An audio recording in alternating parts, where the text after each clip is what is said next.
Muchísimas gracias a todas y bueno, si nos acompañan colegas, a todos también por sumarse a esta sesión. Muchísimas gracias, Fernanda, por la invitación para tener esta conversación sobre el importante rol que tienen las mujeres en la defensa de la naturaleza, en la defensa del ambiente y algunas tendencias muy importantes que se están dando a nivel internacional en donde se conectan los derechos de las mujeres con los derechos de la naturaleza, como es el feminismo del que vamos a hablar hoy y algunas otras tendencias que motivan a un grupo amplio de mujeres a organizarse y a promover acciones pues, contundentes para asegurar el futuro ya no solo de las generaciones presentes, sino también de las generaciones futuras en el planeta. Yo quiero comenzar esta presentación. Tengo algunos conceptos, algunas diapositivas que quiero compartir con ustedes, porque me parece muy importante que cuando hablamos de todos estos temas empecemos a tener una conversación sobre los diferentes conceptos de los que estamos hablando, qué significa ser feminista, qué significa ser una ecofeminista, qué significan todos estos conceptos y por qué tenemos que tener esta discusión en un momento como el actual. ¿No? Estamos viviendo una importante crisis sanitaria, una crisis en términos económicos, una crisis social, una crisis de valores, una crisis global que nos demanda seguir construyendo de manera conjunta una visión de hacia dónde queremos ir. Entonces, esta presentación va a comenzar con un recuento de por qué estamos aquí, qué es lo que ha pasado a lo largo de la historia para que lleguemos a este punto y en dónde nos encontramos actualmente y sobre todo hacia dónde queremos ir, cómo es que vamos a lograr como mujeres, como movimiento, como un proceso de empoderamiento, esa visión, cómo vamos a alcanzar esa visión transformadora que requerimos para garantizar, ya lo decía, el futuro de la humanidad. Ya estamos hablando de aspectos muchísimo más grandes como es esto. Entonces voy a poner mi presentación y bueno, espero que la puedan ver y también le voy a pedir a Fer que solo me confirme que la están viendo y que ya la pueden ver completa. Listo, San, ya la podemos ver completa. Perfecto. Bueno, pues entonces vamos a comenzar a hablar de un tema que es muy importante tomar en cuenta. Nosotras estamos aquí reunidas porque de alguna manera se han dado una serie de acontecimientos en la historia del mundo, que nos han dado la oportunidad de estar aquí reunidas con acceso a internet, con acceso a una computadora, con acceso a la posibilidad de repensar y de replantear qué es lo que queremos como mujeres. Este es un tema que es importante traer a la mesa porque somos resultado de una lucha que se ha venido dando a lo largo de la historia, a lo largo de los años. Y no tenemos que dar por hecho que estamos aquí y que seguimos siendo, digamos, parte de una clase privilegiada, es decir, de un grupo de mujeres privilegiadas que ha llegado a este punto. Porque existen todavía muchas mujeres que no tienen acceso al uso de tecnología, que no tienen acceso a generar, digamos, una convivencia con otras mujeres y que siguen viviendo, digamos, en un modelo tradicional que fue creado, que fue, digamos, sí, adaptado al concepto de lo que es ser mujer en el mundo. Entonces, me gustaría comenzar con esta reflexión de cómo llegamos hasta aquí, cómo ustedes y yo tenemos esta posibilidad de tener este intercambio, de conversar sobre estos temas. Y justamente creo que es muy importante retomar un hecho que se dio a nivel internacional y que fue una lucha constante de muchísimas mujeres para lograr que se nos dieran reconocimiento a nuestros derechos, y uno de esos derechos digamos, que marcó buena parte de la historia que explica el por qué estamos aquí como mujeres tiene que ver el derecho al voto. Y ahorita les voy a platicar un poco más de qué tiene que ver con todo esto que vamos a discutir el día de hoy. Solo para poner un poco en el contexto amplio, solo en 1893, el primer país que otorgó el voto a la mujer fue Nueva Zelanda. Y digamos, si pensamos en términos temporales, siendo el primer país no solo para otorgar el voto, sino que muchos años después, hasta 1919, las mujeres podían ser elegidas para ser votadas para algún cargo público. La historia, sin embargo, se tardó mucho en dar ese paso alrededor del mundo. En 1918, el Reino Unido e Irlanda fueron los que brindaron la oportunidad de votar a las mujeres que tuvieran más de 30 años, y solo en 1928 las mujeres podían votar en igualdad de condiciones que los hombres, es decir, llegando a la mayoría de edad, digamos, a los 18 años, entonces ya podían empezar a votar. Esto fue, digamos, se trasladó en 1920, Estados Unidos aprueba el voto de las mujeres, y en México estamos hablando de que solo en 1953 es cuando se aprueba, digamos, el decreto, y en 1955 es cuando se le concede el voto a la mujer. Y esto es relevante porque México fue el último país de América Latina en obtener digamos, este derecho que se había venido dando en otros países a base de huelgas, a base de muchos movimientos de las mujeres en búsqueda de condiciones igualitarias. Es decir, en México hemos tenido acceso al voto tan solo por 67 años.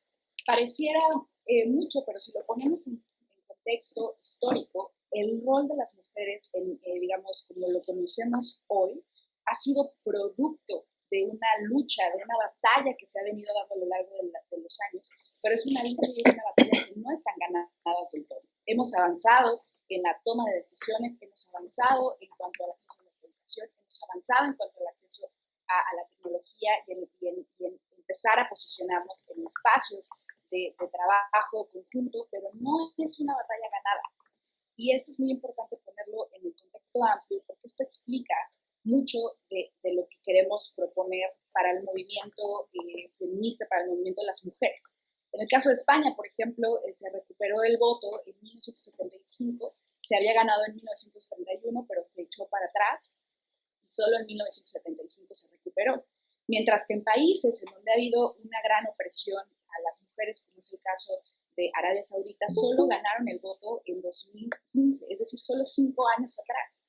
¿Qué nos dice esto? Nos dice que históricamente, y ya no nos vamos a remontar, digamos, a las poblaciones, digamos, de antaño, estamos hablando más como de estas sociedades modernas, pero lo que nos dice es que como mujeres ha habido todo un proceso y nos ha costado llegar al punto de tener esta posibilidad de generar un intercambio, y que espero que podamos intercambiar las ideas que tenemos en esta posibilidad de reunirnos, sino que después podamos ver en el contexto más amplio. ¿Qué explica esta, digamos, esta manera en que se han venido dando la relación de poder entre hombres y mujeres? Bueno, vamos a empezar hablando del modelo económico en el que hemos basado nuestro desarrollo, nuestro llamado desarrollo, que es el modelo capitalista. Es el modelo capitalista que se insertó, digamos, en los últimos 50 años. Es un sistema económico, social, no los 50 años, me refiero a que cuando se da la revolución industrial y comienza a darse esta producción masiva, se empiezan a dar estos pasos de la capitalización, de la producción masiva de productos para generar ganancias. Entonces, se instaura el capitalismo como un sistema económico y social basado en la propiedad privada de los medios de producción, que tiene la importancia central del capitalismo es el capital como generador de riqueza, y en la asignación, y se basa en la asignación de recursos a través del mecanismo de mercado, es decir, el capital busca generar riqueza a través del capital que hoy conocemos pues, como el dinero, que es esta digamos, invención que se generó para hacer intercambio a lo largo y ancho del planeta. ¿Por qué el capitalismo se ha vuelto uno de las grandes, digamos, causantes del problema que vivimos en cuanto a desarrollo se refiere? Es porque el capitalismo se ha basado en una práctica extractivista.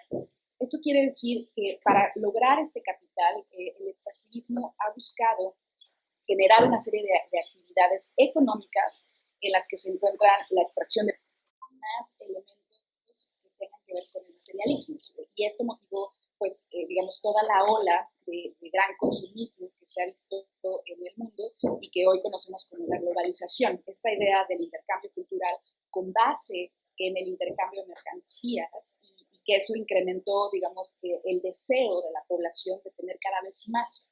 Y este deseo de tener cada vez más, basado en este extractivismo, simple y sencillamente generó un problema, un trastorno en los ciclos naturales del planeta, y ahorita vamos a hablar más de ello.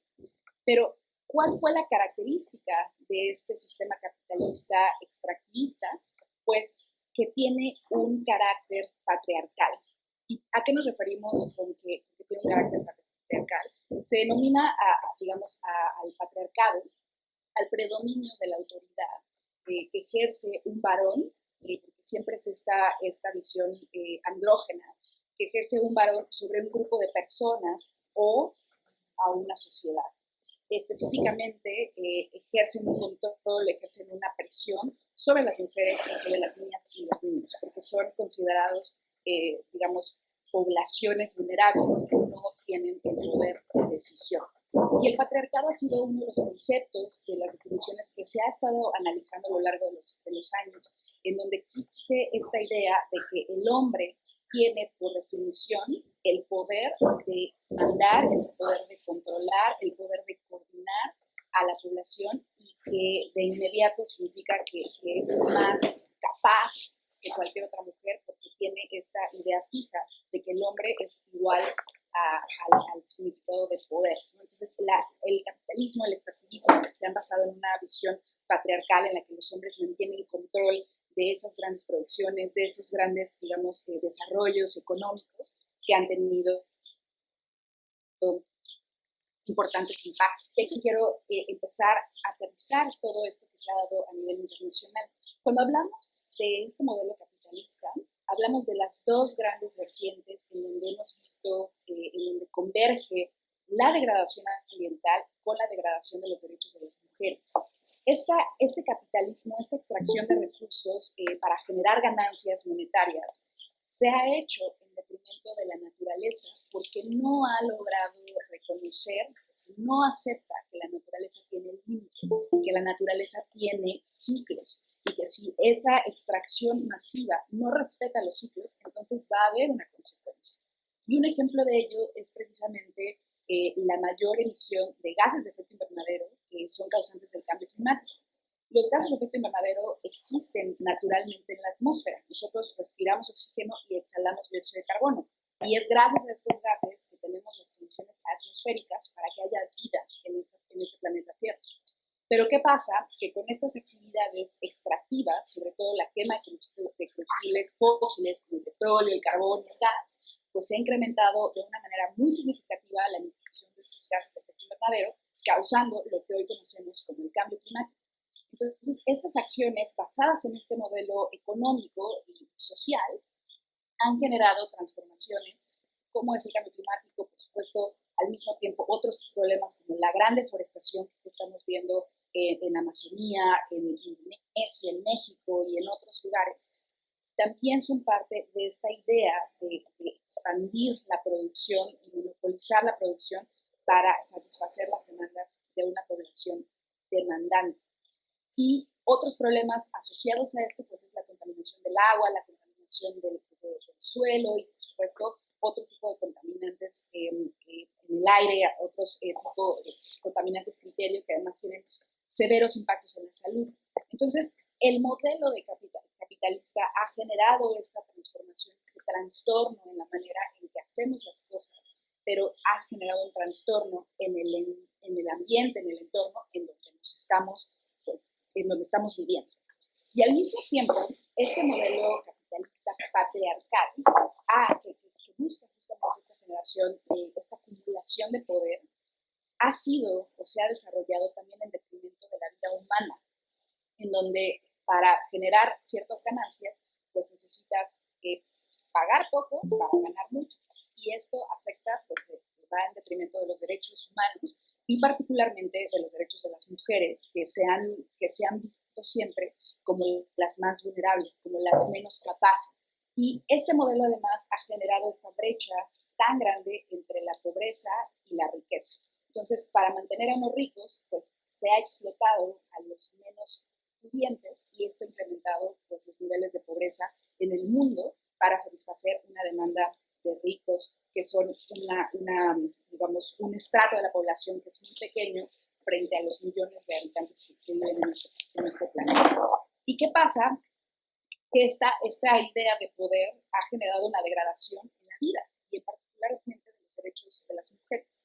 Las mujeres a lo largo de la historia y sobre todo en los tiempos modernos se habían caracterizado por trabajar en las grandes maquilas, con salarios mínimos, con condiciones paupérrimas, con muy poca consideración de sus derechos. Y esto fue justamente lo que motivó a grupos de mujeres a, digamos, empezar a demandar, porque ya no estábamos hablando solo de aportaciones a su estilo de vida o el tipo de trabajos a los que se enfrentaban, sino estábamos hablando de afectación de miles de mujeres por violencia, ¿no? Esta idea patriarcal es muy de dominio, del control. Entonces el hombre se sentía en control de la mujer y podía golpearla, podía hacer lo que quisiera con ella y no había una reacción porque la mujer se asumía vulnerable, se asumía pues que tenía que jugar ese rol.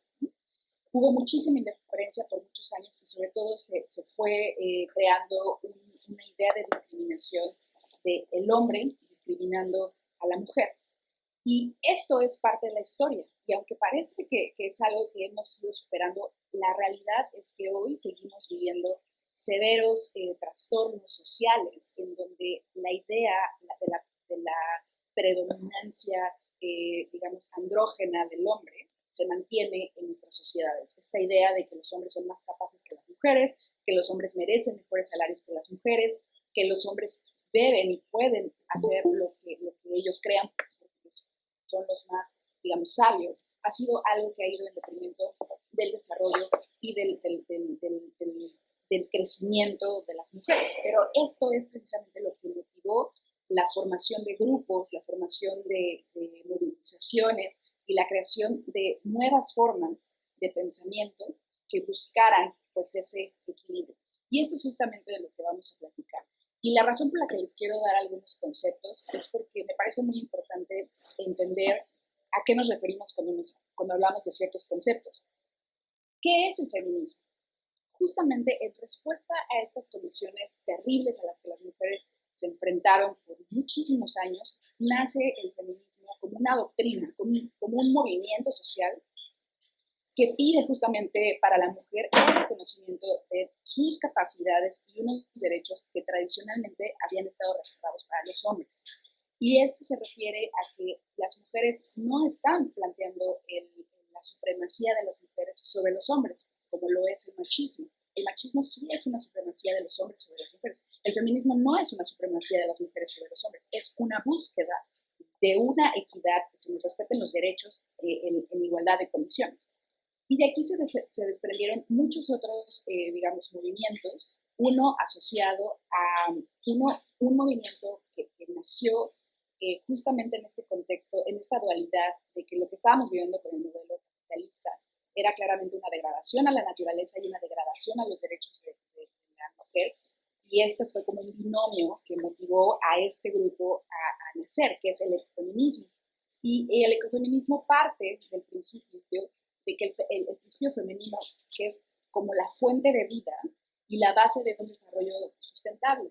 Y Vandana Shiva, que es de origen indio, es una de las mujeres que ha estado predominantemente impulsando este concepto.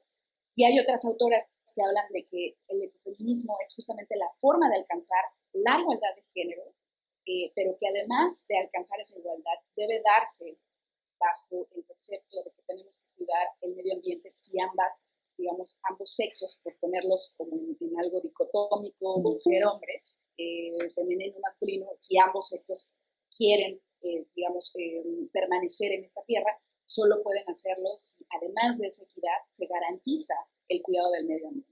Y en ese sentido, Shiva y Sale, que es otra autora que ha sido muy promotora del feminismo, lo que justamente dice es: las mujeres son consideradas como cuidadoras innatas del planeta y al mismo tiempo son víctimas de la degradación ambiental ocurrida dentro de este modelo de desarrollo que atenta contra la naturaleza y contra la población femenina. y por ende es concebida como agente de cambio y liberación dada su perspectiva de sobrevivencia y principios de feminidad. Este concepto de ecofeminismo ha sido pues muy criticado, algunos autores lo consideran como esencialista, como si las mujeres hubieran nacido solo para proteger la tierra y lo ven como algo muy ideológico, tipo más como tendiendo hacia una visión más hippie, por decirlo de alguna manera, pero la realidad es que hay muchas tendencias del ecofeminismo y lo que al final reconocen es que no solo se quiere esta igualdad, sino se quiere que haya una igualdad, un reconocimiento de la igualdad, sabiendo que los hombres y las mujeres tenemos impactos diferenciados en el ambiente y también las afectaciones en el ambiente nos impactan de diferente manera. Entonces, ha habido nuevas corrientes, como es el ambientalismo feminista, que propuso Rina Agarwal, que dice que en este marco se entiende la relación de las mujeres y de los hombres con la naturaleza enraizada en su realidad material y en su forma específica de interacción con el medio ambiente. Es decir, lo que propone esta autora es que se reconozca que eso, que como hombres y mujeres tenemos una relación y un impacto diferente en el ambiente. Y algunas otras autoras, digamos, que son promotoras de la igualdad digamos, de los derechos de las mujeres, lo que han buscado es ya no meterse tanto en lo ambiental, sino primero garantizar la igualdad entre hombres y mujeres y hablar de género y medio ambiente. Entonces, y aquí se ha hablado de la igualdad de género y de la equidad de género como vías para lograr no solo esa relación hombre-mujer de manera más armónica, sino también ya enfocarlo en aspectos ambientales. Pero la equidad de género la ven como algo transversal, no solo para la protección del ambiente, sino para otro tipo de acciones que se necesitan a nivel de la sociedad. Entonces, digamos, de manera general, la igualdad de género se refiere justamente a la igualdad de derechos, responsabilidades y oportunidades entre las mujeres, los hombres, las niñas y los niños. Y la equidad de género se refiere pues a esa defensa de la igualdad del hombre y la mujer en el control y uso de los bienes y servicios de la sociedad, en donde ya no es solo si tú y yo tenemos los mismos derechos digamos, en términos de libertad de expresión, pero tengamos los mismos derechos para comprarnos una casa, para tener un empleo en donde se nos paguen en igualdad de condiciones y de esta manera abolir la discriminación entre ambos sexos. Y algo que quiero enfatizar en este punto es que pareciera que ha sido una lucha de muchísimo tiempo, que ya debería, digamos, haber logrado una estabilización en el mundo. Sin embargo, hay muy pocas sociedades en el mundo que han logrado la equidad y la igualdad de condiciones entre hombres y mujeres, y es una tarea que sigue siendo muy pendiente en América Latina. Y el informe, solo les quiero dar este dato que me pareció muy relevante, el informe del Foro Económico Mundial presentado en 2017 asegura que la brecha existente en cuanto a igualdad de género no se cerrará hasta dentro de al menos 100 años. Es decir, esos derechos ganados por los hombres a lo largo de toda su historia pareciera que no, digamos, estos avances en ciertas poblaciones, en ciertas culturas, todavía está muy rezagado en buena parte de América Latina, de África y por supuesto también de Asia. Aquí solo les puse nombres de algunas feministas en el mundo y lo que es importante decir es que no todas coinciden en las mismas premisas, pero sí coinciden en que para realmente empujar, lograr una sociedad más igualitaria, pues no se puede basar en el extractivismo, en el capitalismo, y debe haber esta sinergia entre hombres y mujeres en donde se reconozcan que tenemos impactos diferentes, digamos que los problemas ambientales nos impactan de manera diferente, que nosotros impactamos de manera diferente al ambiente, ¿no? Françoise de Bon fue la que acuñó el término de feminismo, estamos hablando de la década de los 70s, y bueno, Vandana Shiva ha sido una de las grandes promotoras en el mundo. Alicia Puleo es una española que también ha trabajado muchísimo en este tema. Y lo que ella dice es que las mujeres no es que tengamos una vinculación con la naturaleza per se, es decir, se reconoce que sí que ha habido este binomio de degradación de la naturaleza y degradación de los derechos de las mujeres, sí van como de la mano, pero no es que nosotras somos protectoras de la naturaleza por nuestra naturaleza, es decir, no es algo que está conectado per se, pero que es importante cultivar de alguna manera. Y Yayo Herrero también es una antropóloga española que ha estado trabajando mucho en esta idea de sí, tenemos que alcanzar la igualdad, pero esta igualdad, para lograr la igualdad y garantizar un futuro en este planeta, no podemos basarnos en este modelo capitalista de extracción de recursos. Entonces, esto es importante porque pareciera, como digo, que hemos avanzado, pero la realidad es que nuestro rol como mujeres en esta protección del ambiente sigue siendo tan relevante como se ha hecho a nivel histórico. Es decir, aunque hemos ganado algunas batallas a lo largo de los últimos años, décadas, la realidad es que seguimos viviendo y seguimos experimentando una fuerte problemática que tiene que ver con una discriminación de género, pero también con una falta de reconocimiento de que nuestro rol puede cambiar significativamente el rumbo de las sociedades que hemos venido construyendo. Por un lado, pues sí, hay un sesgo de género en los impactos que tiene la degradación del medio ambiente. Es decir, por ejemplo, el cambio climático afecta de manera diferente a las mujeres y a los hombres. Y solo les doy un dato, ¿no? Se dice que cuando hay un huracán y hay una inundación, las que más mueren en ese tipo de fenómenos son las mujeres, porque las mujeres siempre van a buscar digamos, satisfacer o buscar que la familia esté a salvo. Entonces las mujeres siempre van a arriesgar su vida por la de sus hijos y no es necesariamente un instinto que se caracteriza en el hombre. Este es parte de los ejemplos que se han estado documentando cuando hablamos, por ejemplo, de problemas como el cambio climático. Hay también un sesgo de género en la custodia del territorio y de la propiedad de la tierra. Si ustedes hacen una revisión de cuántos, digamos, casas, cuántos terrenos en México y en América Latina le pertenecen a las mujeres, la verdad es que es un porcentaje muy pequeño. Las propiedades y, digamos, las grandes empresas son siempre lideradas y, digamos, en nombre de los hombres, porque se sigue teniendo esta idea de que las mujeres ya no solo no pueden, no deben acceder, bueno, no es que no deban acceder, pero no tienen las capacidades y simple y sencillamente la ley nunca les ha dado la prioridad de contar con esto. Por supuesto, hay un sesgo de género todavía en los puestos, digamos, sociopolíticos de relevancia para los países. Las mujeres siguen teniendo una representación muy menor en la toma de decisiones y a veces lo que se ha buscado es garantizar algunas cuotas. Entonces, en lugar de, se dice, bueno, no, vamos a garantizar que 50-50 sean hombres y mujeres, y entonces en lugar de aperturar, digamos, un espacio para mujeres y hombres, a veces los hombres terminan trayendo a mujeres que no necesariamente tienen, digamos, el perfil o las capacidades con tal de llenar esas cuotas y se vuelve una práctica otra vez patriarcal. Entonces se repiten estos ciclos y lo vemos mucho en toma de decisiones en donde los hombres eligen a qué mujeres quieren cerca de ellos para poderles ordenar qué es lo que tienen que hacer. Y bueno, por supuesto que existen impactos diferenciados de cuando hablamos de contaminación. La contaminación atmosférica afecta diferente al hombre que a la mujer. Por ejemplo, a una mujer embarazada es muchísimas veces más vulnerable que un hombre en condiciones normales. Es decir, hay condiciones que son características de las mujeres que ya por sí solas nos exponen de manera diferenciada. Y por supuesto, existen roles que se han estado asignando tradicionalmente a la mujer y que ahora pues la idea no es que la mujer es la salvadora, digamos, que es por sí sola la salvadora del planeta. No, la idea no es esa, la idea es que como mujeres tenemos un rol que jugar porque nuestra visión de las cosas es muy diferente que el de los hombres.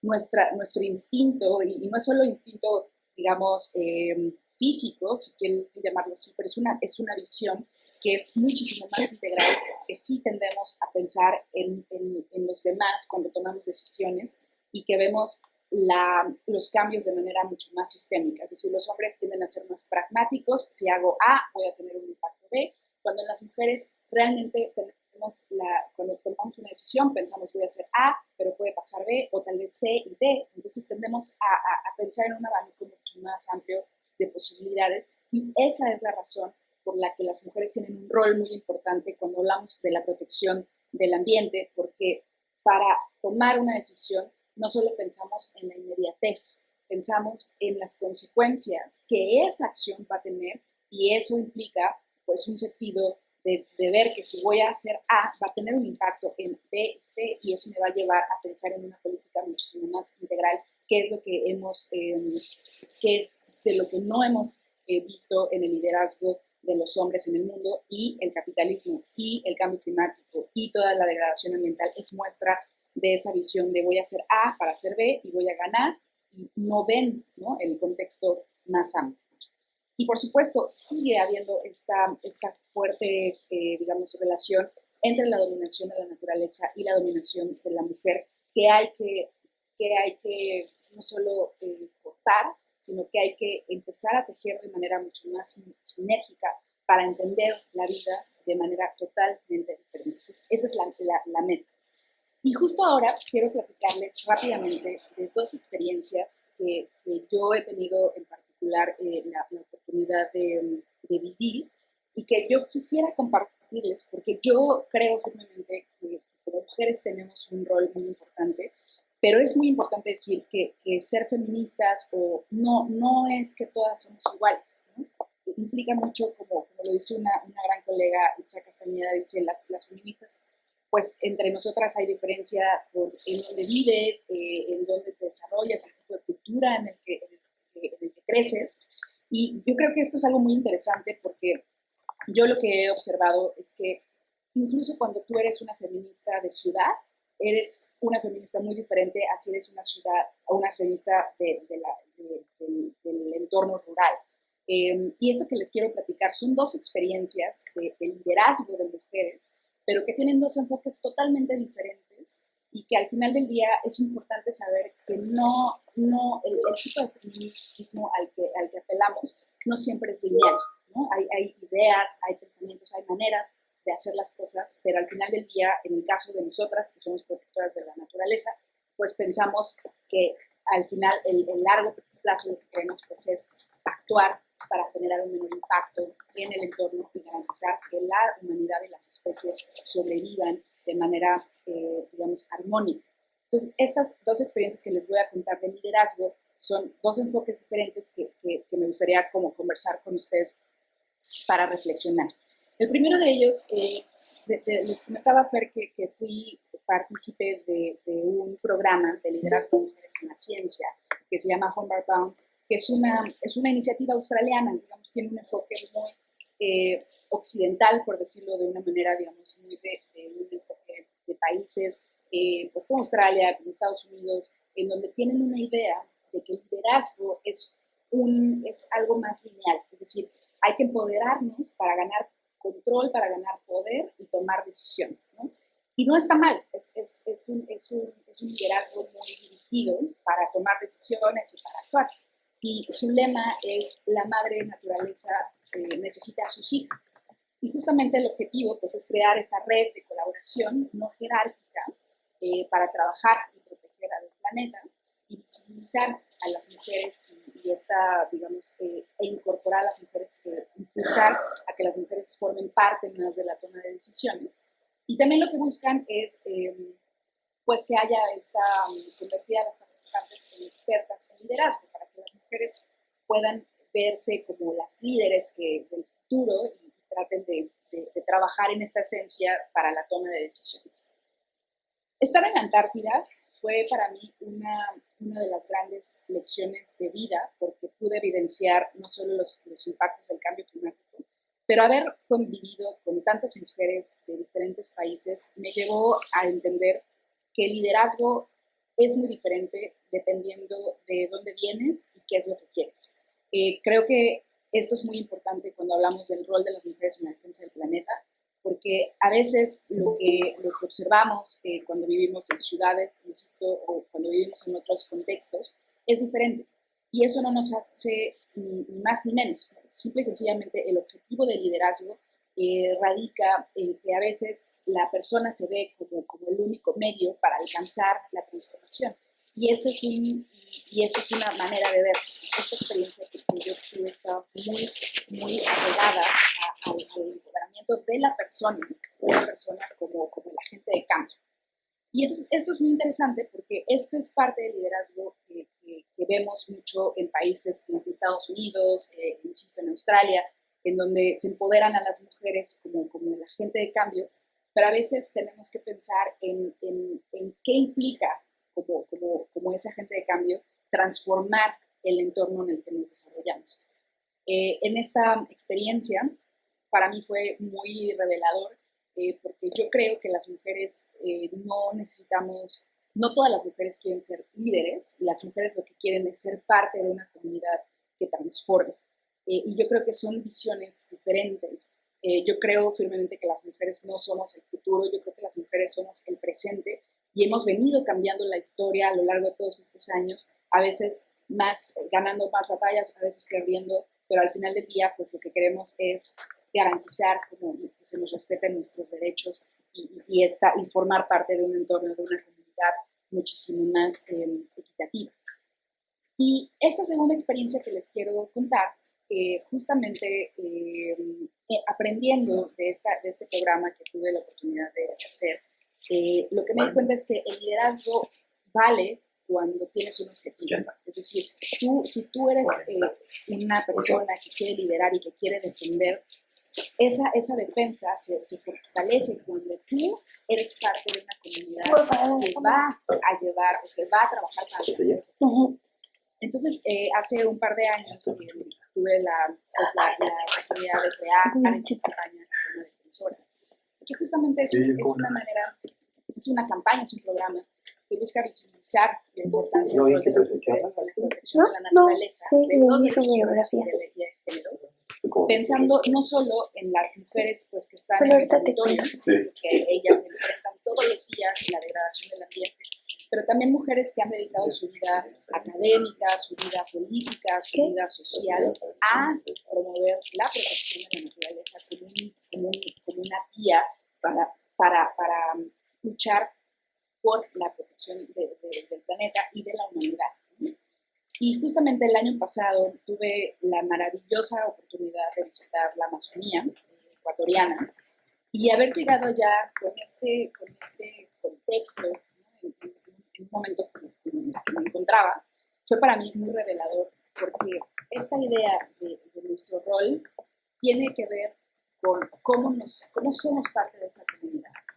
Para mí fue muy bonito ver a mujeres, digamos, que están luchando fuertemente por ser reconocidas dentro de su comunidad, más allá de las dadoras de vida, más allá de las tradicionales esposas. También dentro de la Amazonía, las mujeres están buscando todo el tiempo no jugar los roles tradicionales y les ha costado, pero están ganando espacios en la toma de decisiones, están ganando espacios para decidir que no quieren tener hijos, están tomando espacios para decidir que quieren salir y hacer actividades o aprender otras cosas para traerlo a la comunidad y seguir, digamos, dando este de intercambio a la naturaleza, a la madre tierra.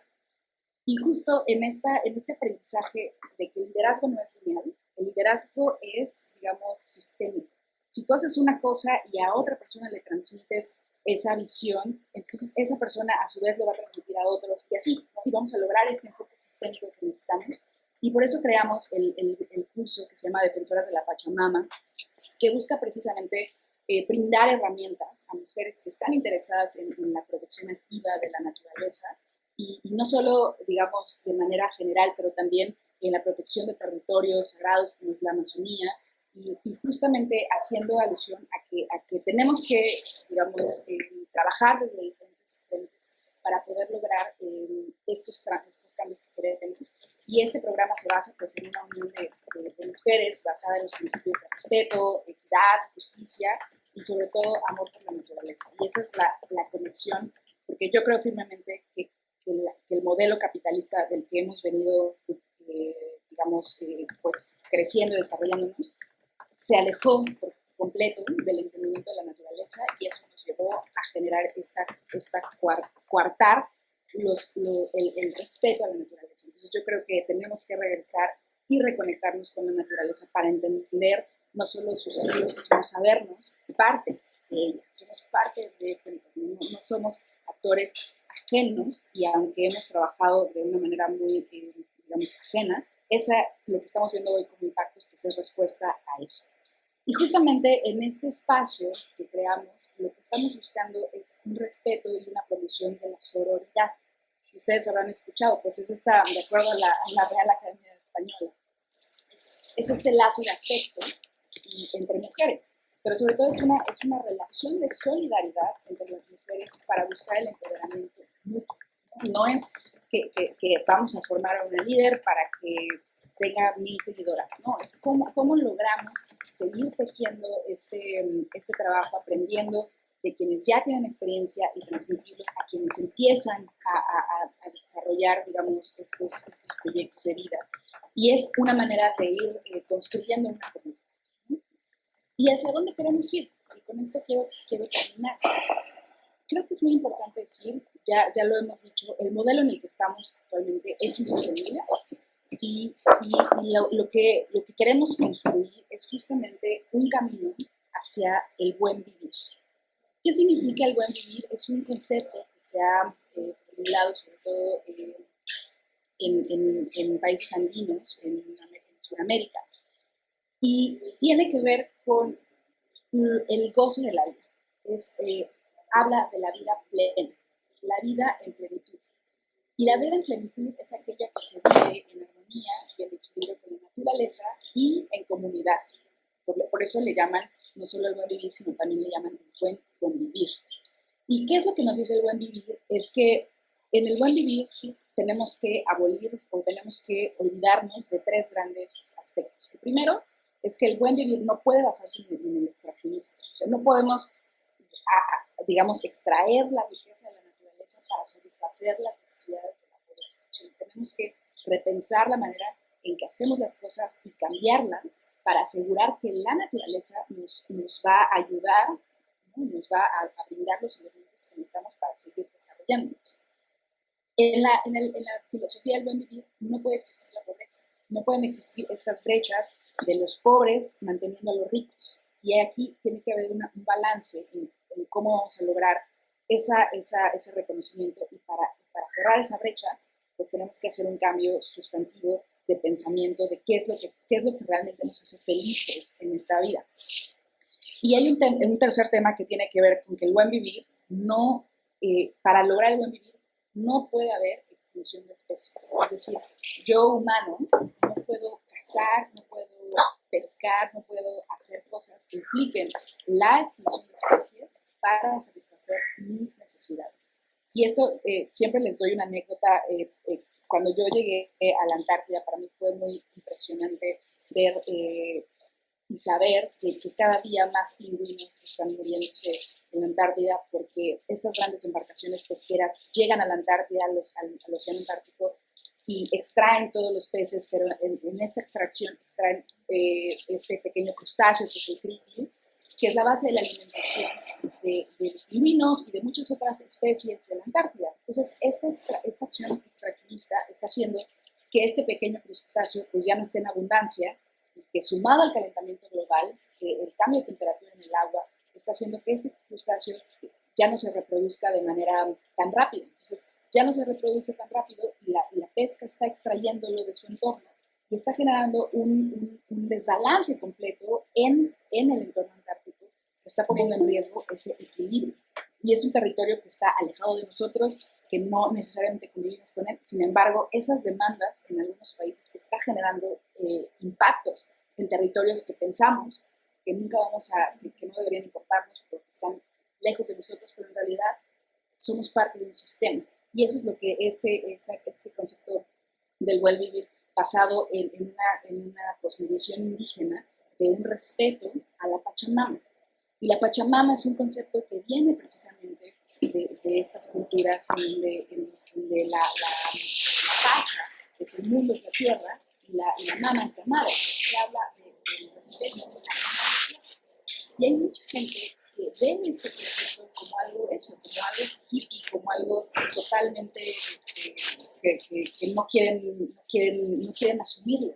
Y este es justamente el gran problema de nuestra civilización, que nos alejamos y dejamos de respetar a la tierra y a la madre tierra como nuestra dadora de vida.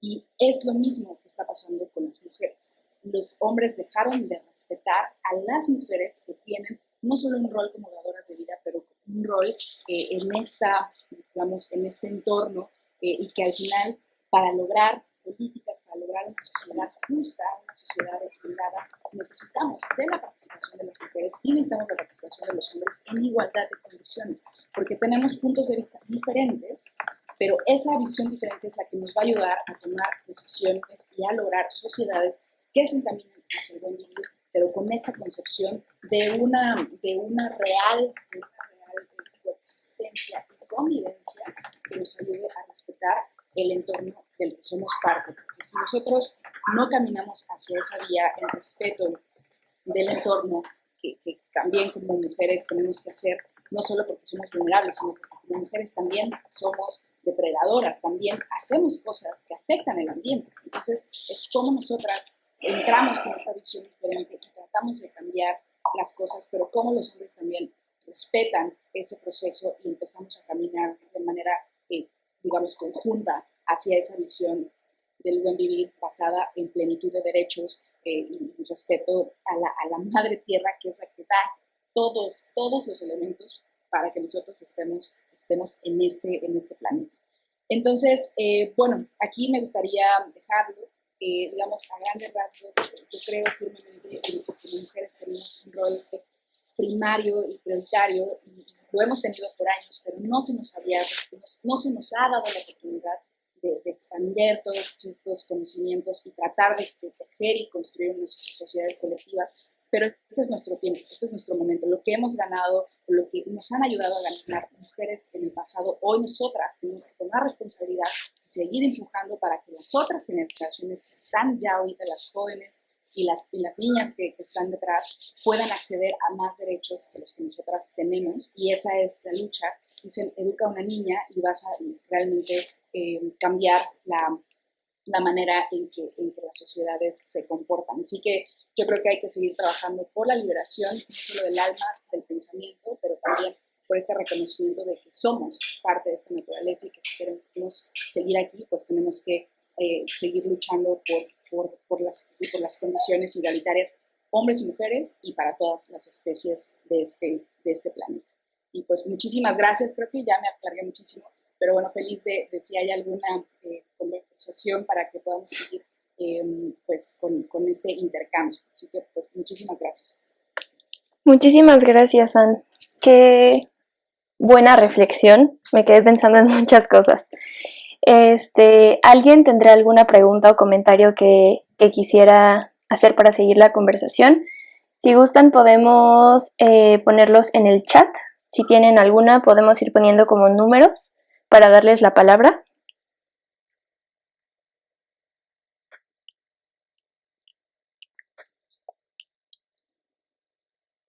Bueno, en lo que se animan a... Ah, ya está la primera. ¿Los lees tú, Susan, o te los leo? A ver. Ok, ¿de qué manera crees que el ecofeminismo se puede implementar en este momento de crisis que vivimos por la pandemia? Yo creo que aquí hay dos cosas. El ecofeminismo es una corriente de pensamiento en la que buscamos esta igualdad de condiciones, pero al mismo tiempo en protección del planeta. Yo creo que eso es algo que se puede practicar todo el tiempo. Eso es un estilo de vida. No es solo, digamos, no es algo que haces un día y que al otro día no lo haces. Es asumirse parte de este entorno. Entonces, en un momento como el de la pandemia, yo creo que esta pandemia lo que hizo fue evidenciar precisamente pues estas grandísimas brechas que existen entre hombres y mujeres, pero también estos grandes dificultades por ejemplo, acceso a la comida, acceso al agua de calidad. O sea, quizá nosotras que estamos aquí reunidas no vivimos tantas complicaciones, pero si lo vemos, pues mucha gente no tiene ni dónde dormir, ni qué comer. Entonces, en este tiempo lo que tenemos que reflexionar seriamente es mirar a nuestro alrededor y realmente ver si lo que estamos haciendo, si la manera en que estamos consumiendo, si la manera en que estamos viviendo es realmente o realmente nos lleva a un equilibrio con la naturaleza. Y les doy un ejemplo. Yo he visto en casas de amigos, de colegas, que de repente pues van al supermercado y comprar así comida al por mayor y terminan abarrotando sus refrigeradores y tal, y es comida que eventualmente van a tirar. Entonces, esta cultura del consumismo ha llevado a una cultura del desperdicio de unos niveles lamentables, muy lamentables. Entonces, cuando hablamos de nuestra vida, es que nuestra vida como feministas la podamos llevar en armonía con la naturaleza. Eso es el feminismo. Entonces, nosotros ver cómo damos tratamiento al agua que usamos, a la electricidad que usamos. Así es como nos vamos acercando. Yo algo que enfatizo mucho es, nosotras seguramente las que estamos aquí reunidas somos mujeres de ciudades, ¿no? Nosotras crecimos en ciudades y yo siempre digo que es muy difícil defender algo que no conoces, ¿no? Cuando yo visité la Amazonía y conocí a las comunidades y la cosmovisión que tienen del entorno, o sea, su relación con los árboles, su relación con las especies, es que es fascinante y es algo que pues, te llama mucho, te llama poderosamente la atención porque es algo que nosotros no tenemos, porque no nacimos en esa cultura y nos hemos alejado muchísimo de ella. Entonces yo lo que sí digo es, sí tenemos que empezar a acercarnos a la naturaleza y ya no solo con fines recreativos, o sea, no es que voy al parque, ¿no? Para que puedan ahí mover al árbol, o sea, sino que realmente reflexionemos que somos parte. En este proceso del coronavirus, yo las invito a reflexionar qué es lo que hacen día a día y qué tan cercanas, qué tan alejadas están justamente de la naturaleza y qué tanto de lo que hacen realmente lo tienen que hacer, qué tanto les hace realmente felices y qué prácticas pueden empezar a cambiar que las acerque más a la naturaleza y que las aleje de esta idea impuesta. Porque sí hay una imposición, sí hay un marketing detrás de muchos productos para decirles, bueno, ustedes tienen que consumir esto, tienen que comprar esto, tienen que comer esto, y no es verdad, ¿no? Entonces, yo creo que les invito en este momento a reflexionar, digamos, echen un vistazo a su alrededor, tienen lo que necesitan o simple y sencillamente se han hecho de cosas que no necesitan, ¿no? Y que no debería ser como lo que comen. Les invito a hacer esa primera cosa, lo que comen, ¿no? Eso contestaría para la parte de lo del COVID. Ay, ya no pude regresar a las otras. Bueno, a ver, aquí hay uno.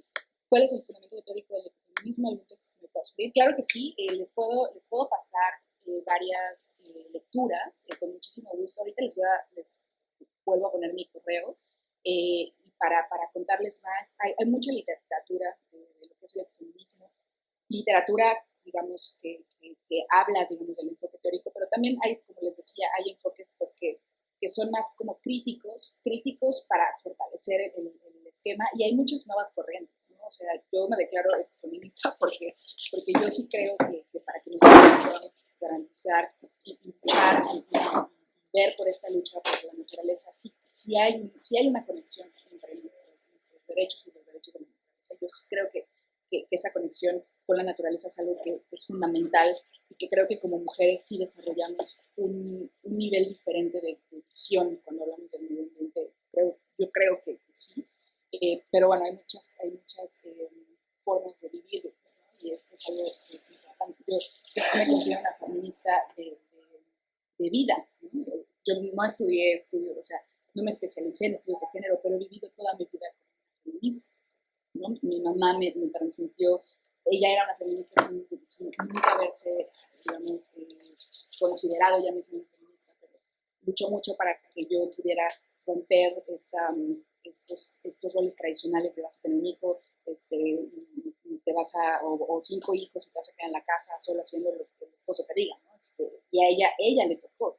Por eso digo que esta generación, seguramente las que estamos aquí, tenemos como esta seguramente muchas de las que están aquí habrán experimentado esa visión de control y otras ya están como mucho más liberadas, ¿no? Es parte como de esta historia, pero bueno, con mucho gusto les paso más literatura. ¿Podrías detallar un poco más respecto a la relación del capitalismo y las mujeres? Sí, también les puedo pasar más literatura sobre esto que tiene que ver mucho con la lucha feminista. Esta parte es el modelo capitalista, y como saben, se impuso frente al modelo socialista, que también tenía, digamos, ciertas consideraciones, pero el capitalismo, al basarse en esta visión extractivista, la manera de hacer más dinero fue utilizando a poblaciones más vulnerables para hacer más por menos. Entonces, se devaluó el trabajo de niñas y niños, de mujeres en la fabricación. Entonces, siempre, incluso en las condiciones más horribles de las maquilas, los hombres siempre ganaron más que las mujeres. Entonces, las mujeres siempre fueron total y absolutamente tratadas como pues, casi como la mula que carga las cosas, porque se consideró siempre que su trabajo valía mucho menos que el de los hombres, y eso perpetuó, ¿no? Perpetuó una práctica de discriminación contra las mujeres, que llevó pues, a actos de violencia, que llevó a muchas, que de hecho esas condiciones paupérrimas de vida fueron las que motivaron las huelgas que conocemos, y de hecho ustedes saben que el 8 de marzo se celebra no como una victoria, digamos, o sea, no es en positivo, fue porque se dieron muchísimas huelgas, hubo muchas pérdidas, o sea, pérdidas humanas, mujeres que dieron su vida en esta lucha, y que es una manera de conmemorar la lucha, ¿no? Pero no es algo que es bonito, que es como de, ay, qué bonito que esto está pasando, es una lucha que ha costado muchísimo, ¿no? Pero con muchísimo gusto también les puedo dar también literatura sobre eso. Y, por ejemplo, esto que me piden de cursos, yo las invito, si personas de aquí no son parte del curso de defensoras, las invito a sumarse. Vamos recién en la sesión 13 de 18, entonces seguramente se pueden sumar todavía. Nos pueden escribir a defensorasdelanaturaleza@gmail.com, y ahí vamos a estar justamente pues brindando más de estas conversaciones para presentarles pues, a muchas mujeres que han participado de esta lucha desde hace mucho tiempo, ¿no? Entonces, que es en esta vía de seguir intercambiando visiones. Ponen aquí, pensando un poco, Marta, perdón, no mencioné los otros nombres, pero bueno, Marta pregunta, pensando un poco en cómo los centros económicos demandan recursos de otras latitudes, desde tu experiencia, ¿cómo se han vinculado los movimientos ecofeministas del norte global con el sur global? Esto es muy, muy importante. De hecho, esto que le llaman los pollution heavens, los cielos contaminados, tienen que ver con esta visión transnacional de la contaminación, ¿no? O sea, muchos países han mejorado sus condiciones ambientales porque ya no producen en su territorio las grandes maquilas. Ahora los europeos pues mandaron sus maquilas a África o a América Latina, y ahora esa producción se hace en otras latitudes. Entonces eso ha generado pues esta transferencia de la contaminación, pero no se ha acabado con la contaminación de manera global. Y justamente algo que a mí me ha gustado mucho es que me siento muy afortunada de haber coexistido y convivido con movimientos del norte y movimientos del sur. Y yo creo que sí son bien diferentes. Yo creo que sí tenemos pues, como visiones de las cosas que son diferentes. Y el ecofeminismo nació, digamos, es una visión occidentalizada, que se ha ido como tropicalizando. Algunos usan esta palabra, no me gusta, de hecho no la voy a utilizar. O sea, nació de una cultura más occidental y se ha ido adaptando, ¿no? a las condiciones de otras latitudes, pero sí impacta mucho, porque sí son consideraciones culturales muy diferentes. De hecho, a mí me gusta mucho el buen vivir porque es una conceptualización muy, muy del sur. O sea, es una idea, la idea de la felicidad del norte y la idea de la felicidad del sur son muy diferentes. Y yo también les puedo dar varias lecturas del buen vivir, que es para mí, ha sido como una construcción de conocimiento que justamente busca cómo vernos como parte de un contexto que no siempre es el mismo que en otras latitudes. Entonces sí ha impactado, sí es diferente, digamos, las luchas, las demandas, digamos, al final todos queremos un mejor planeta, al final todos queremos la igualdad entre hombres y mujeres, pero la manera en que llegamos ahí varía, ¿no? visiones diferentes. Entonces, pero sí ha sido muy interesante y creo que también más lecturas sobre el ecofeminismo les va a dar más ideas de dónde viene, cómo se gestó, y creo que es bien interesante sobre todo para esa parte del fortalecimiento de la ideología y del estilo de vida. Para mí es no solo, digamos, afirmarme como una feminista, ecologista, pero como me reafirmo en la vida, que esto es lo que quiero y me hace feliz, y creo que es esta convivencia con las mujeres y de fortalecimiento de la naturaleza y en armonía con los hombres que podemos ir hacia este buen vivir. San, si quieres las lecturas, si gustas me las puedes pasar a mí, yo tengo sus correos de todas, entonces se los hago llegar en un correo general. Claro que sí, buenísimo, sí. Bueno, de Deidre Cárdenas. Felicidades, muchísimas gracias. Hablaste del impacto de sexo en las mujeres. En México es mayor en las zonas rurales y marginadas. ¿Cómo empoderar a las mujeres en las zonas vulnerables? Sí, tienes toda la razón. Y hay una cuestión muy interesante que también tiene que ver con en zonas marginadas, no solo está la situación de vulnerabilidad, digamos, por condiciones geográficas o condiciones, sí, pero también hay una vulnerabilidad porque hay un sometimiento de las mujeres por temor, ¿no? Las mujeres en zonas marginadas tienden a ser más agredidas físicamente y las mujeres tienden a someterse más ante el poder, ¿no? Del patriarcado del que hablábamos, y esto las vulnera todavía más, ¿no? O sea, son vulnerables y todavía las vulneramos. Entonces yo creo que es un tema que ha tratado de abordarse de diferentes perspectivas. No es nada sencillo, porque para las mujeres verse, digamos, romper esta vulnerabilidad les implica renunciar de alguna manera a los conceptos predeterminados con los que nacieron. O sea, hay gente hay mujeres que nacen y dicen, bueno, pues yo estoy, digamos, condenada, o no condenada, o sea, estoy destinada a tener 10 hijos, a servir a mi esposo, y esa es mi vida. O sea, es una concepción, pues porque es lo que ellas vivieron, es lo que ellas vieron. Romper con eso es algo bien difícil. Se puede, sobre todo tratando como de brindarles, de acercarles conocimiento.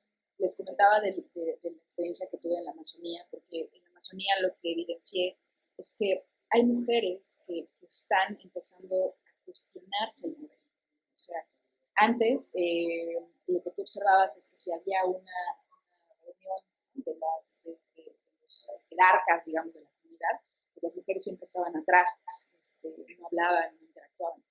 Y justo ahora se está tratando de que las propias mujeres tengan sus propias, digamos, sesiones entre mujeres y que empiecen a hacer cosas diferentes. Entonces, eso ha sido muy interesante.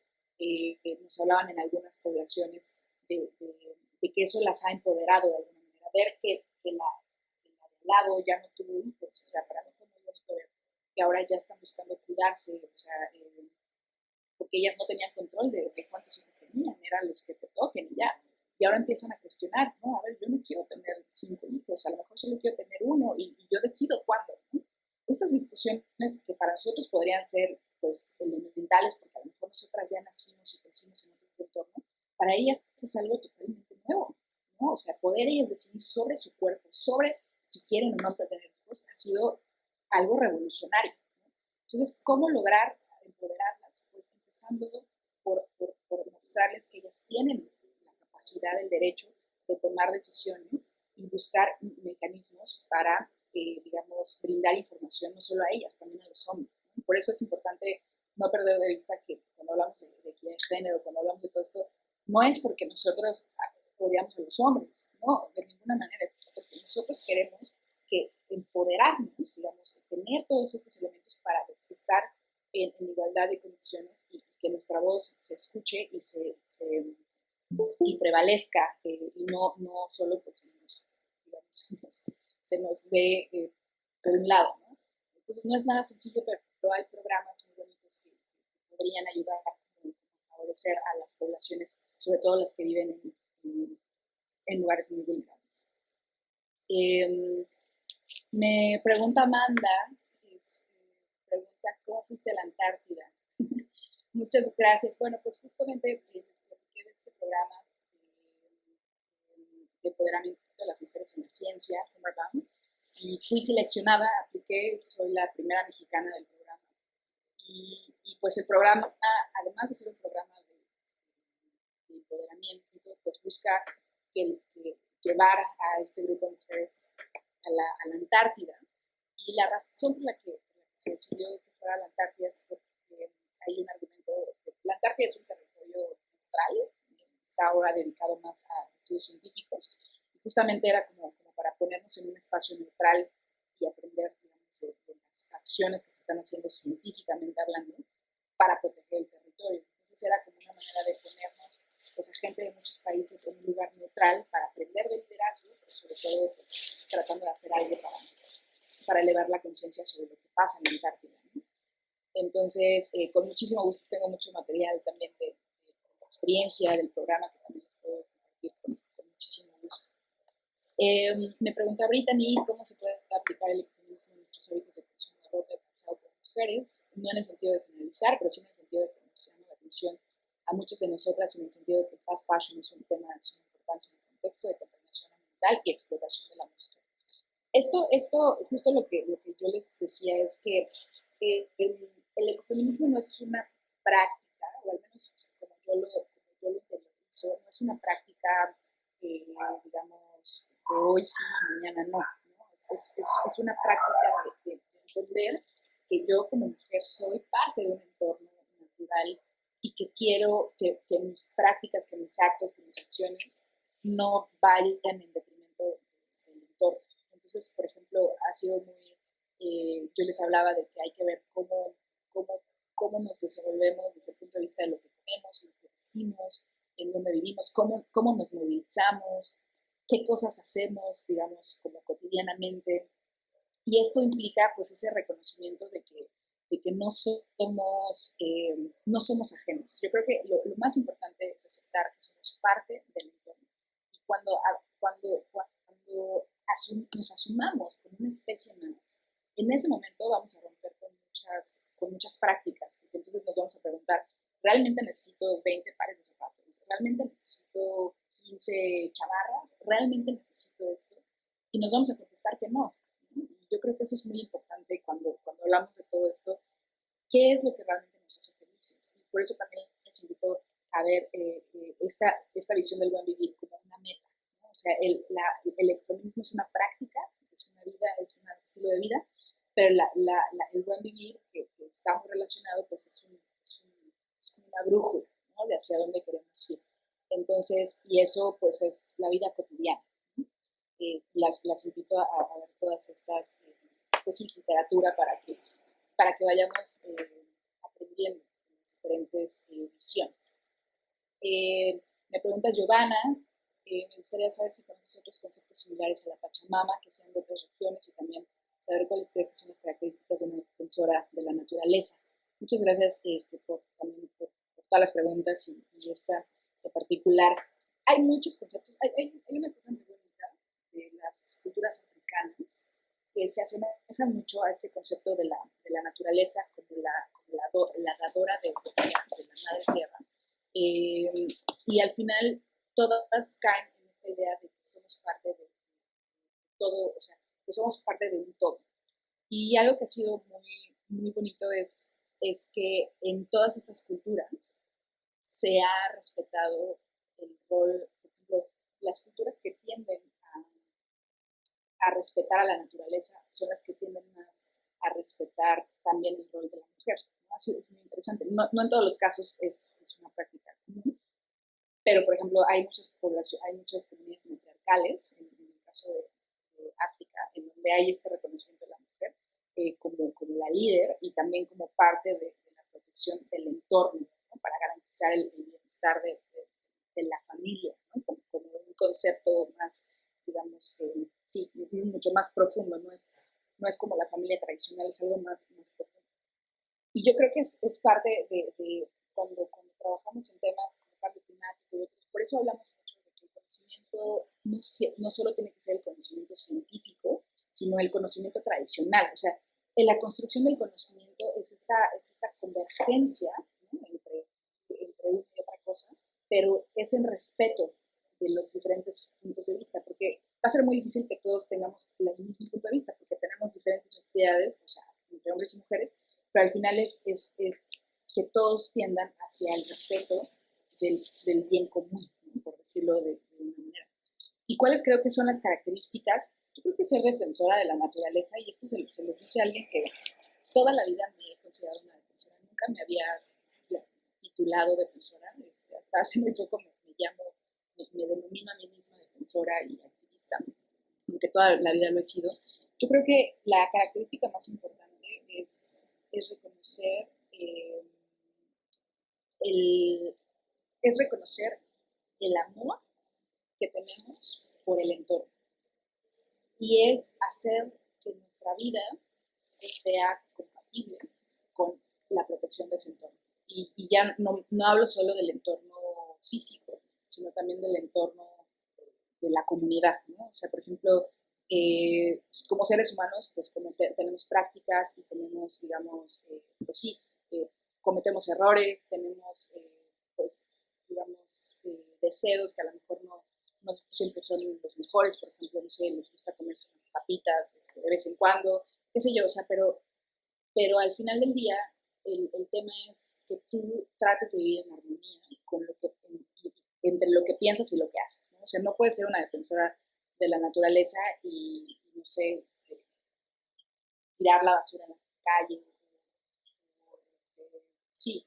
contaminar, echar, no sé, contaminación en el agua, o sea, es una vida, es una práctica que tenemos que ir forjando y que no siempre es fácil. Y esto sí es importante decirlo, porque como decíamos, como defensoras, por ejemplo, de ciudades, pues estamos acostumbradas a vivir de cierta manera, ¿no? Entonces dices, pues bueno, pues es que yo voy al súper y compro ahí mi comida, ¿no? Y a lo mejor el supermercado es de las prácticas más feas de la globalización, porque pues te dan productos empaquetados, que además traen de no sé dónde, que además fueron producidos de no sé cómo, ¿no? O sea, esta idea de regresar a lo natural, de regresar a la base, a la comunidad, al empoderamiento de la tierra. Por ejemplo, con el COVID, algo que fue muy evidente es que como humanidad tenemos que asegurar nuestro acceso a la comida.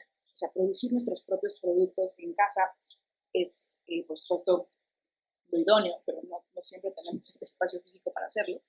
Pero ¿cómo podemos apoyar, ¿no?, al fortalecimiento de la agricultura, digamos, más en el respeto a la tierra para producir alimentos más locales? O sea, ¿cómo fomentamos el consumo de productos más de esos emprendedores que están impulsando acciones más nacionales, no porque el intercambio se va a acabar, pero priorizar, ¿no?, aquello que puedes consumir local con aquello que pues, definitivamente tienes que, ¿no?, buscar de algún otro lado, pero es parte de regresar al empoderamiento. Y es que hoy por hoy, pues las grandes poblaciones rurales dejaron de tener apoyo y por eso tanta gente se fue a las ciudades, ¿no? O sea, para buscar oportunidades. Eh, hay, hay una estimación de que en 2050 80% de la población va a vivir en ciudades, 80% de la población. ¿Y qué va a significar eso? Pues más consumo de agua, más consumo de electricidad, más consumo, más vivir una vida citadina que te aleja del entorno natural. Entonces, esta estadística tiene que cambiar. Tenemos que fortalecer a lo rural y darle la dignificación al campo también, ¿no? Entonces, estas son parte de políticas, digamos, más estructurales que los gobiernos tienen que impulsar para que haya inversiones, para reactivar las economías desde la base, no desde aquí arriba, sino desde la base.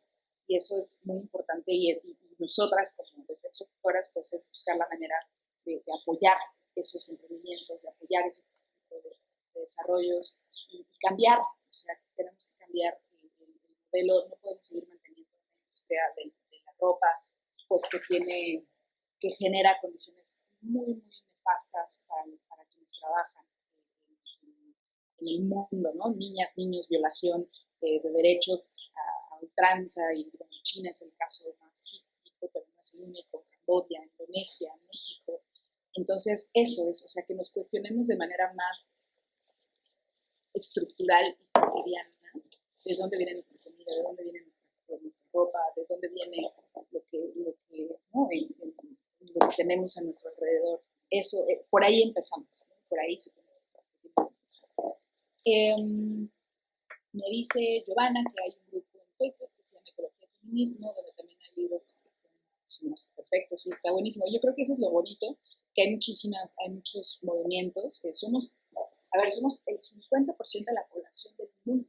Imagínense ustedes, o sea, somos millones y millones de mujeres y todavía nos falta, digamos, que esta ola crezca más. Entonces, la cosa es que si ustedes actúan y hacen una cosa aquí, va a tener un impacto allá, y entonces la cuestión es sumar, ¿no? Que se vuelva un movimiento sistémico, que se expanda por muchos lados.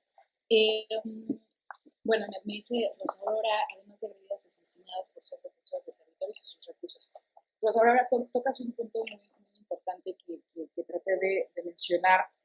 Sí, nosotras como defensoras y sobre todo las defensoras que están en el territorio se han enfrentado a una realidad muy dura, y no solo las mujeres, los hombres también, pero las mujeres en particular, porque son fuertemente violentadas. Tenemos casos de muchas colegas, muchas amigas que han sido agredidas en esta lucha por la defensa del territorio, de la naturaleza. Y de hecho, este curso de defensoras de la Pachamama que creamos, justamente tiene como fin brindar herramientas a las mujeres que están en esta lucha, que quieren seguir esta lucha, que sepan a dónde acudir, ¿no? Cuando están frente a una denuncia por un megaproyecto, que sepan qué tipo de herramientas pueden ayudarlas a atender este tipo de demandas.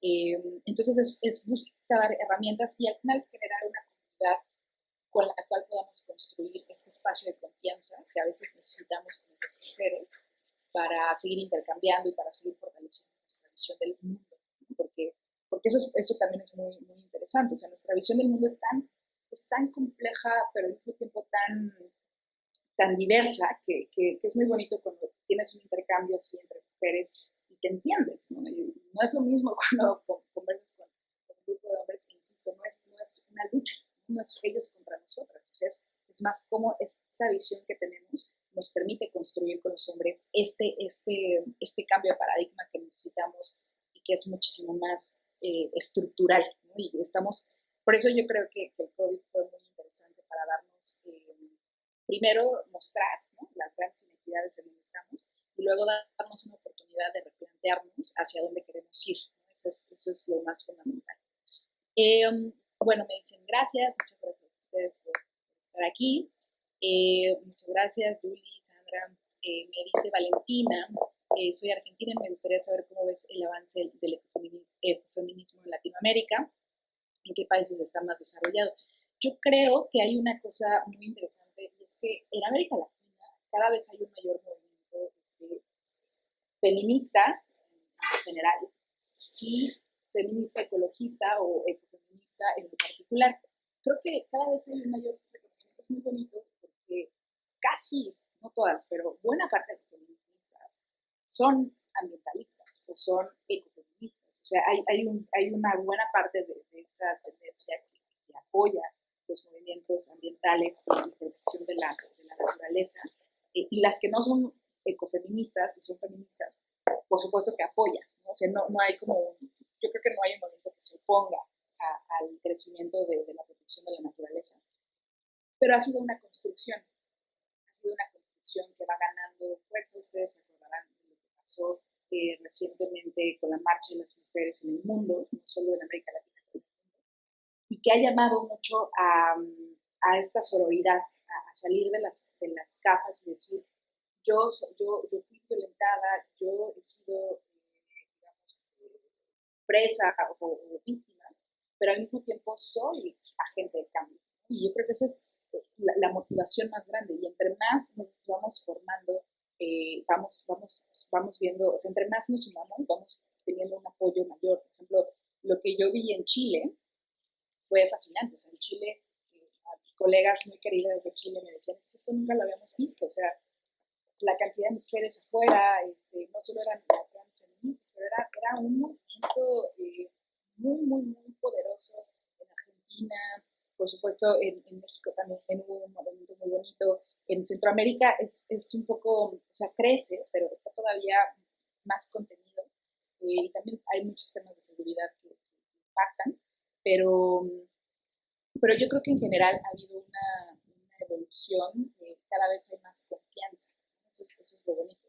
Insisto, o sea, entre más vamos sumando, más van teniendo confianza de salir y hacer. Entonces, pero yo creo que falta muchísimo, y sobre todo que tengamos más posibilidades de llegar justamente a los rincones en donde no está llegando pues esta oportunidad de reflexionar, ¿no?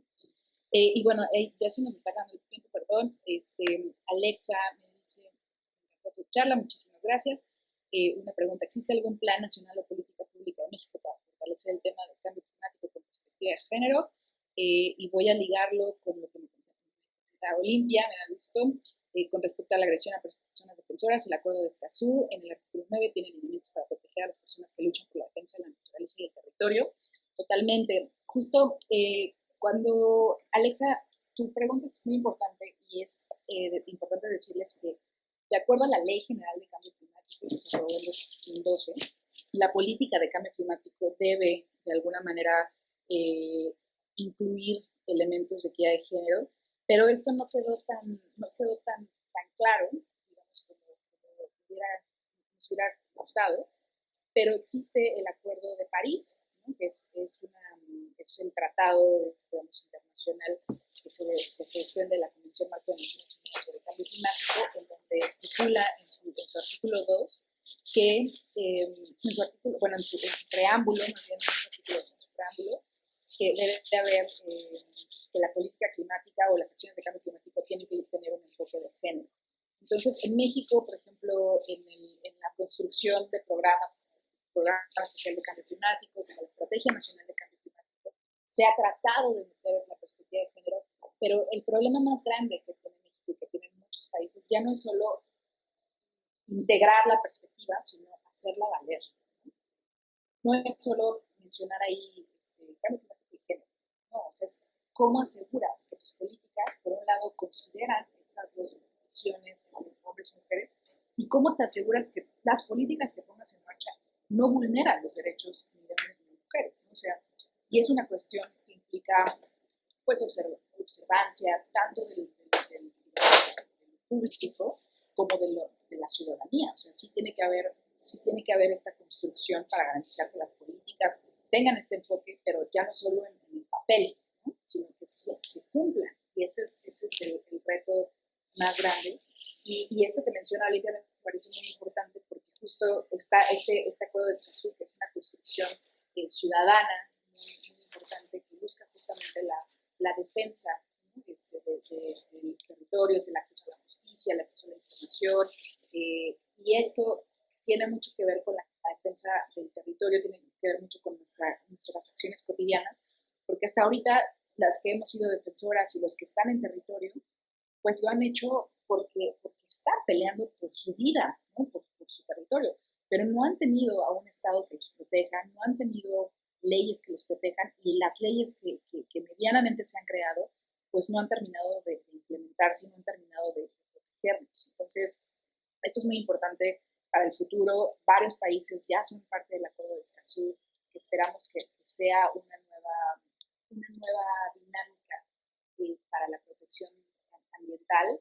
México no es parte todavía, pero recientemente Ecuador se sumó, y por ejemplo Ecuador y Bolivia han sido de los países que han metido, por ejemplo, el tema de los derechos de la Pachamama en sus constituciones. Y claro, esto se vuelve siempre un tema muy político, ¿no? O sea, una amiga me decía, es que el concepto del buen vivir es muy político porque algunos países lo han adoptado como Ecuador y Bolivia, pero termina siendo una bandera política. Y yo lo que siempre digo es, veamos esto desde su concepto más teórico, más ideológico, pero más pragmático. O sea, si eres feminista, no es solo que tengas la etiqueta del feminismo, sino que lo practiques, ¿no? Que lo practiques cotidianamente. Entonces, esa es, ahora sí que la práctica hace a la maestra. Entonces, es algo que hay que estar digamos, trabajando constantemente.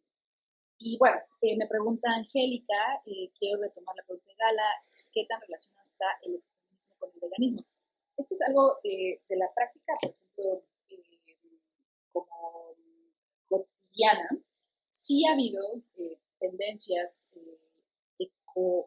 digamos, ecológicas y de relacionamiento que han tendido mucho al cambio pues más radical, por llamarlo de alguna manera, de la forma de vida. Entonces, por ejemplo, el veganismo sí ha sido parte de una corriente ambientalista que busca, por supuesto, pues no generar ninguna afectación, ninguna tortura a los animales, ningún derivado de animales, que sí responde pues a una postura, a una ideología muchísimo más arraigada en esta visión del cambio de paradigma del modelo actual, ¿no? Entonces sí hay una relación, y al final las ecofeministas sí buscan, digamos, generar un balance entre su estado de vida y la naturaleza. Entonces, tener el menor impacto posible en su vida cotidiana frente a lo que come, a lo que viste y demás. Entonces, no es que es intrínseco, es decir, no es que quienes son ecofeministas son veganas o viceversa, pero sí hay una relación de un cambio estructural en la forma de vida de quienes están constantemente buscando un balance entre la vida y la naturaleza, ¿no? Y esa es porque asumimos que somos parte de, no porque nos vemos como ajenas, sino porque si yo quiero sostener la vida en este planeta, pues necesito empezar por respetar el espacio en el que estoy para que yo pueda actuar de tal manera que las generaciones que vienen atrás de mí tengan los mismos derechos que yo tuve hacia adelante o más, ¿no? Que es un poco, por eso quise empezar un poco con la historia, porque el que estemos aquí reunidas es una batalla ganada por muchas mujeres. Y ahora pues viene lo que nosotras hagamos, va a ser fundamental para las que vienen detrás de nosotras. Así que pues muchísimas gracias por sus preguntas, muy feliz de estar aquí con ustedes y muy feliz también de poderle pasar a Fer Literatura, y las invito a quienes quieran y puedan sumarse a Defensoras de la Pachamama, me va a encantar verlas. Y al final del día, pues es esto, es seguir aprendiendo unas de las otras y seguir construyendo pues este futuro que tanto queremos y que para lograrlo pues se tiene que empezar a construir hoy. Así que pues muchísimas gracias. Muchas gracias a ti, San. Entonces, en cuanto San me mande las lecturas, yo se las comparto para que estén atentas a su correo. Y pues eso sería todo. Muchas gracias a todas por participar y muchas gracias a ti, San, por la conversación. Muchísimas gracias a todos. Gracias. Es un placer estar con ustedes. Gracias, hasta luego. Un gustazo. Bye. Gracias.